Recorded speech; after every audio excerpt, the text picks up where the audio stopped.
Hey everybody, this is intended to be a quick video right before I go to sleep, but it could turn into a little bit longer of a ramble, depending on who shows up in the chat or, how off topic I get. Um,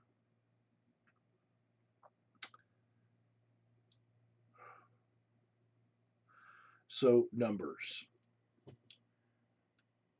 I've been arguing with people online since the pandemic started, and one of the big things that this all comes down to is reported numbers of cases and deaths, and there's so many different ways that people can uh, try to split hairs here and there, like uh, trying to extrapolate from certain uh, antibody tests that most of California has already had it already.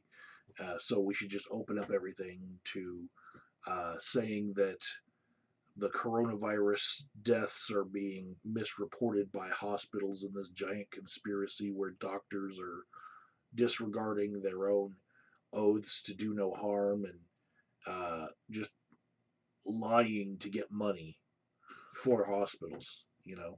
Um, there's all sorts of things that people have tried to do to minimize the impact of the numbers, right? And for my part, I think I became an alarmist about the numbers when it hit just one 9/11 worth of people. The first 3,000, and I was like, well, it's here. Holy shit. You know, before it got there, I was already preparing as I was talking with other people about the virus as it was, more a problem for other countries. But when it got to America and it hit about 3,000 deaths in America, I was like, well, it's time to hunker down, right? We need to do all we can to stop this from getting any worse. Um, this is now a real problem, you know. And of course, like if I was in charge of anything, if I were the president or something, I should have reacted way before that, right? But for my personal feelings, to be all in on let's stop the fuck out of this thing. Let's try everything we can. When we hit about a 9/11 worth of deaths is when I really started caring. Probably because 20 years ago, 9/11 changed my life for fucking ever. It's kind of like my measuring stick of life, right? Popcorn Powers in the chat right now trying to argue the whole doctors want to get paid so they record a patient's death a certain way. That's not the topic of this video. Okay, I believe that doctors uh, have a certain level of honesty that they abide by, and I don't want to argue that point in this video because this is the right before I go to sleep video, and I am trying to get to a point here, right? But yeah, there's a lot of elements at play, just like Chris C is saying, and the numbers have become a political fight. Yes, right. So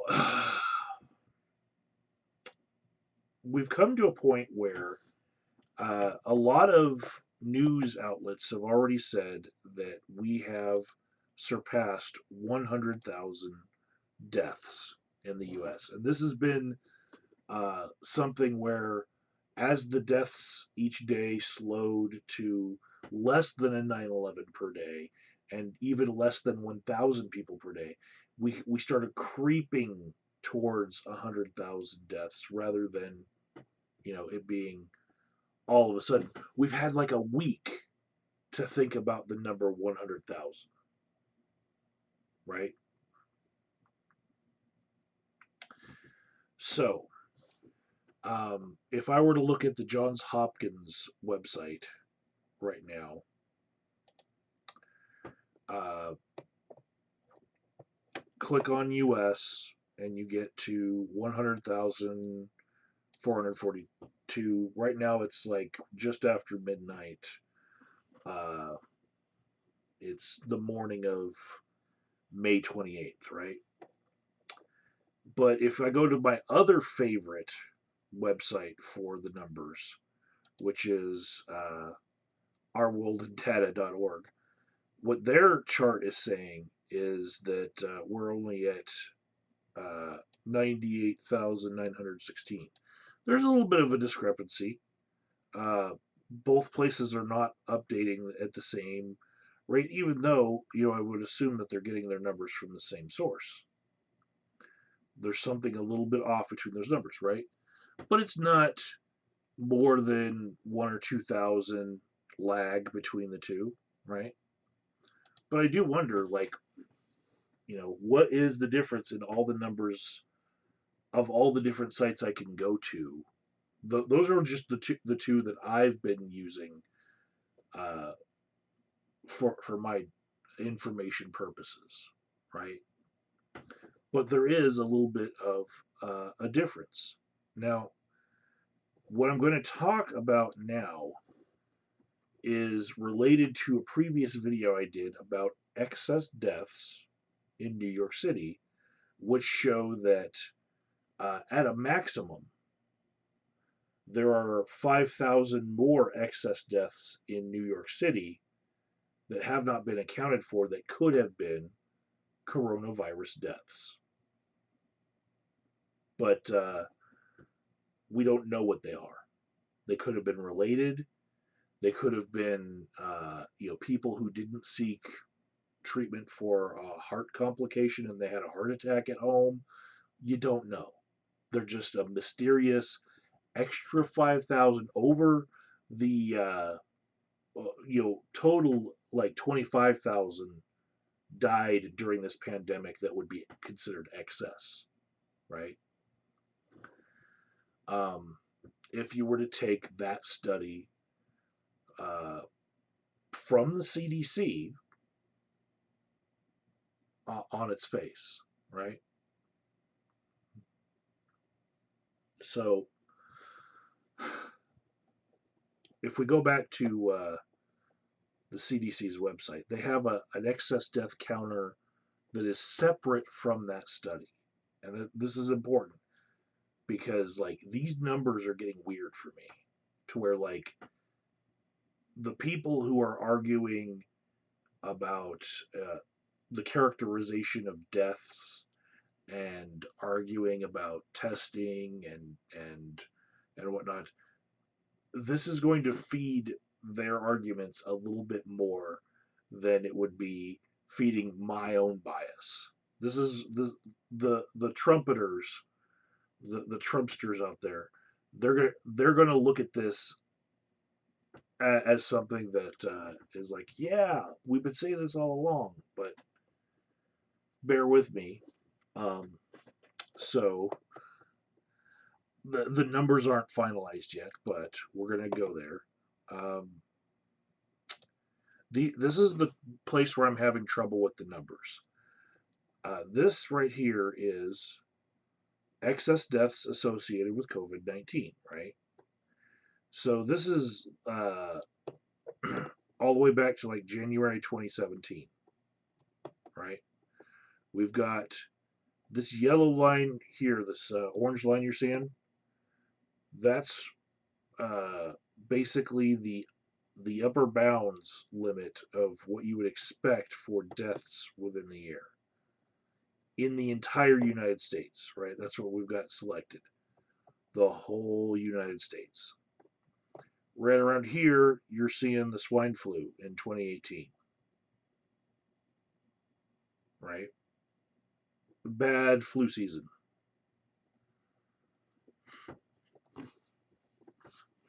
Over here on the end, you're seeing what happened with the coronavirus. Now, this bad flu season over here, you see these deaths that are getting over that average, right, on that bad flu season versus the next year it didn't get that bad.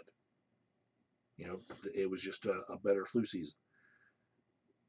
If you look at all of the different numbers for this span of like 2 years, 3 years right here, right?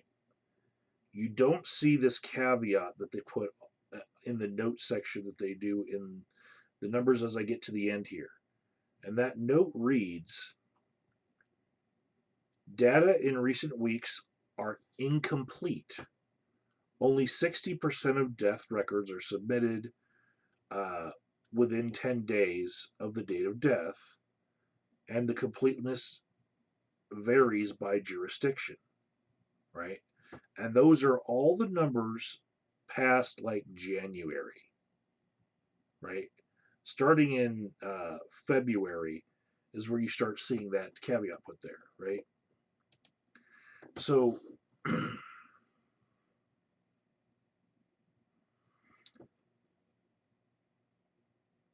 it's possible that all the deaths on the left side of that chart are only 60% of the deaths.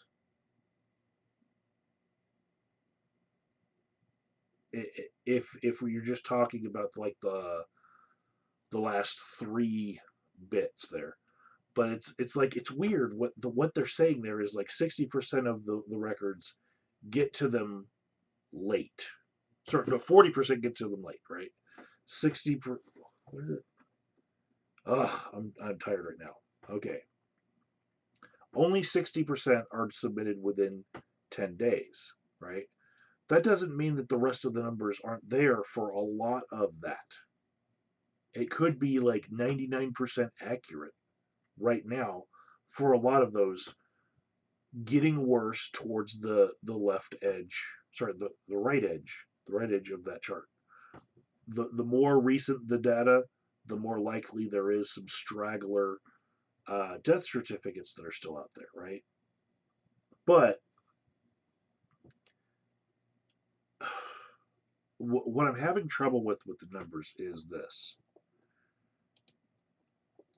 If you were to take the uh, lower bound threshold and then just like add all of the excess deaths that are above the orange line right here, right? You would get about 17,000 deaths, right? 17,000. Now, 17,000 people die of something in America. I'm still paying attention.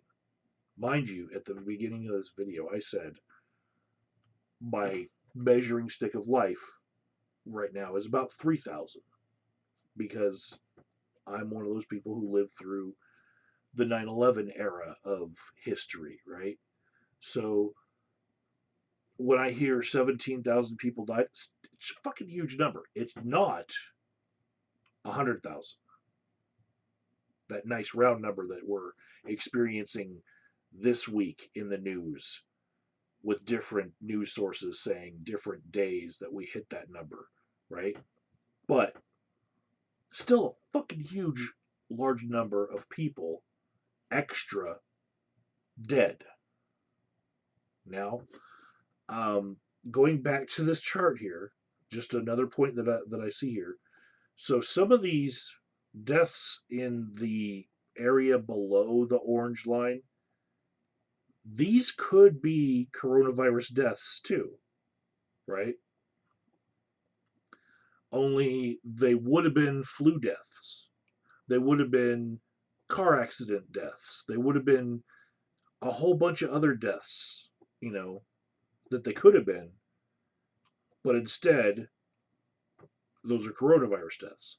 So you don't know from the top of this point down to what part of this down here that we are counting as coronavirus deaths. It could be that the 100,000 is true, but on balance, the pandemic shutdown could have saved almost as many lives as died because of, you know, flu being unable to spread like it used to, car accidents being unable to happen like they used to, people just being safe. You know, it's pretty hard to have a school shooting when all the schools are closed. That's a bad joke. I get it. But stay with me here.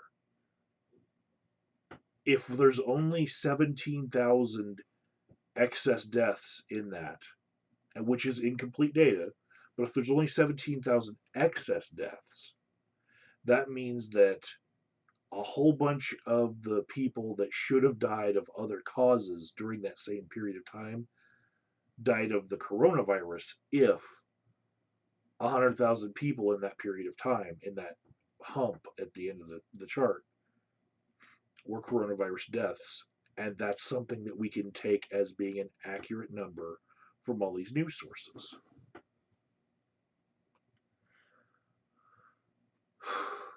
It just it doesn't work out to be as big of a problem if you're not seeing 100,000 deaths on top of everything else that already happens. If those 100,000 are not excess, if they're actually worked into, well, you know, on balance, we could have lost people to all these other causes, and instead we lost them to coronavirus.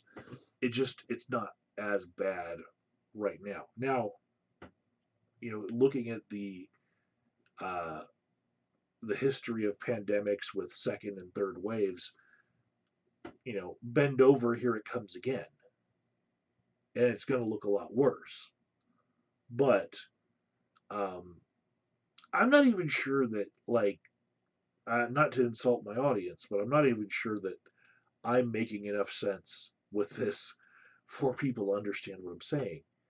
Um, the numbers don't add up between different sources that I'm looking at. You know, to make really coherent sense to me as far as how bad this is. All I know is if it's 100,000 people died of coronavirus, that's, you know, 33 9/11s.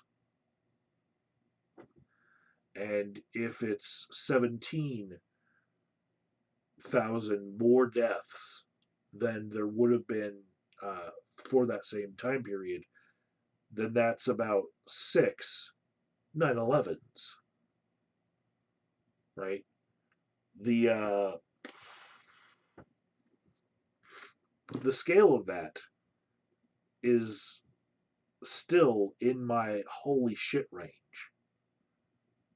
I'm not sure that I would be any different as far as what kind of policy decisions I would make or root for or vote for, with the difference being between 17,000 and 100,000, right? But I recognize that's a huge fucking difference.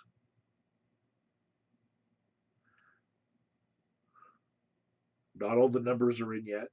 In order to calculate excess deaths, I recognize you have to wait months and months afterwards to get a really clear, accurate picture. But from what I'm seeing right now, we've got a problem with the numbers. A little bit of trouble with these numbers. And it's going to maybe parlay into points for the political opposite of what I am. And I'm just trying to understand the numbers.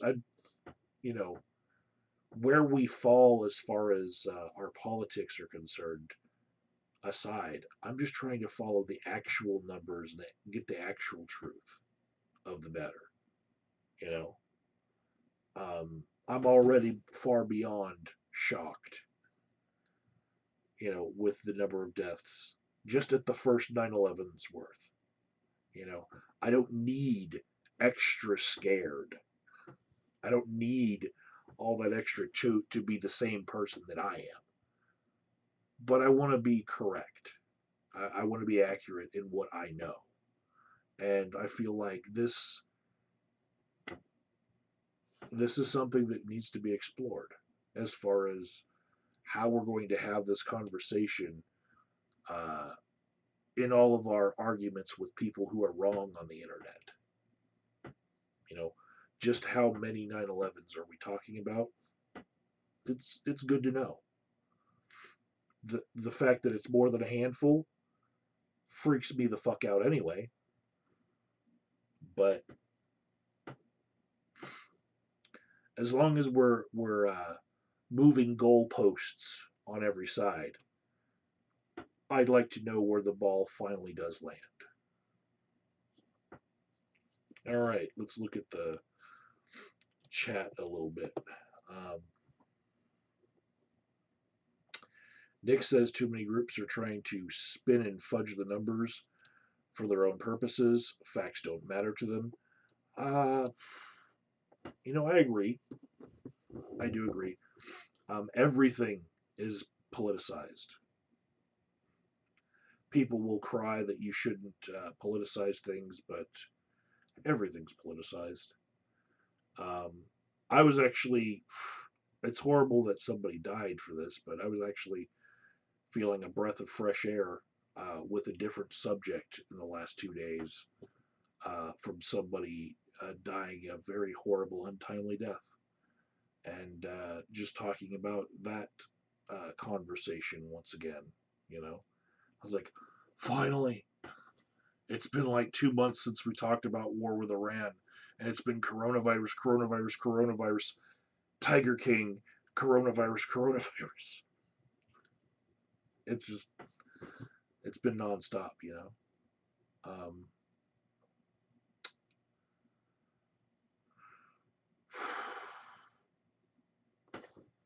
Nick says we should focus on the area in which you can have the most impact because you can't save anyone and many people don't want to be saved. You know, this is true.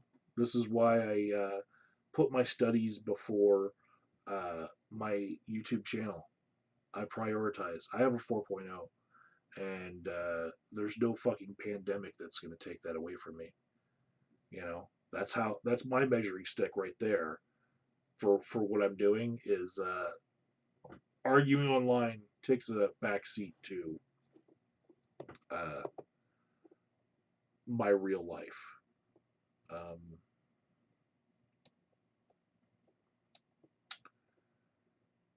let's see.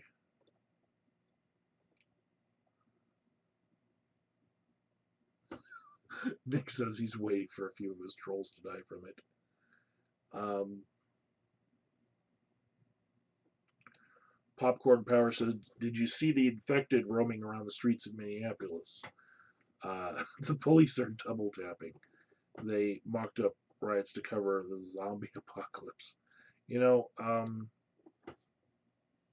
as much as you're making a joke, um, I don't see myself being politically active as far as marches or rallies or uh, demonstrations anytime in the future. Um,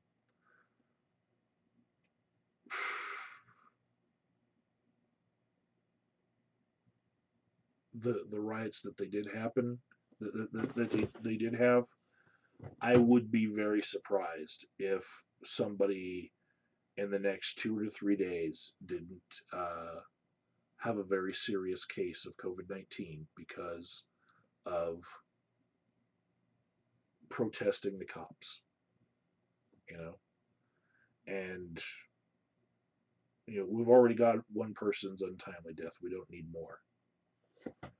Um, I don't know that they're going to be able to stop it, whether Trump wins or loses. But the day after, there's going to be a march, parade, rally in my city, just like there was the day after Trump won. And win, lose, or draw, we're going to have people in the streets, and some more people are going to catch it. And that could be around the time of the second wave. So, um, yeah. You guys are depressing me. Principal Uncertainty said, we had 0 deaths yesterday in Ireland, I think. And yeah, it's because you closed all the pubs in Ireland. All right. Let's just stop with that one right there. Until August, pubs are closed in Ireland. Okay? If any one of you are fucking open it up motherfuckers out there and you're politically not of the same twist that I have, let me tell you guys, you you just don't understand sacrifice until you realize that until August, pubs in Ireland are fucking closed.